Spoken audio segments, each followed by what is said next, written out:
கோடி கோடியாக பணம் வச்சுருந்தாலும் சாகுறப்ப பார்த்தீங்கன்னா அந்த ஒரு ரூபாய்க்காக தான் தேடிக்கிட்டு இருப்போம் பார்த்தீங்களா.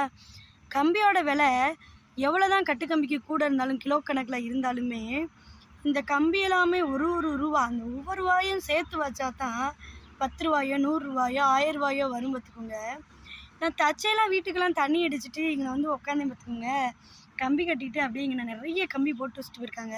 இப்போ நான் ஒரு இடத்துல மட்டுமே இவ்வளோ கம்பி இருக்குது, இந்த நெட்டு ஃபுல்லாக இருக்குது பார்த்துக்கோங்க. அதெல்லாம் அப்படியே பிறக்கி வச்சுட்டோன்னா திருப்பி வந்து அவங்க வந்து ஒரு கம்பி கட்டுறதுக்கு வந்து இதை கட் பண்ண தான் செய்யணும். அந்த ரோலை எடுத்து அதை கட் பண்ண தான் செய்யணும். அதுக்கு இந்த கட்டு கம்பியை நம்ம எடுத்து வச்சிட்டோம்னா இதை அவங்களுக்கு வெட்ட தேவையில்ல, நம்மளுக்கும் காசு மிச்சம், எல்லாமே கரெக்டாகிடும். நான் என்ன சொல்ல வரேன்னா, ஒரு வேலை அப்படின்னு சொல்லி ஒரு குழாயில் வந்து தண்ணி பிடிக்கிறோம் அப்படின்னா அந்த தண்ணி பிடிச்சிட்டோன்னா இந்த குழாயை கரெக்டாக அடைச்சிடணும். ஒரு சாப்பாடுன்ற ஒரு பொங்கிட்டோன்னா சாப்பிட்டு முடிச்சோன்னா இந்த தட்டை கிளிடணும். அது மாதிரி தான் இது ஒரு சின்ன ஒரு இதுதான். ஒரு வேலைன்னு செஞ்சுட்டோன்னா அந்த வேலையை வந்து கரெக்டாக செஞ்சு முடிச்சிடணும்.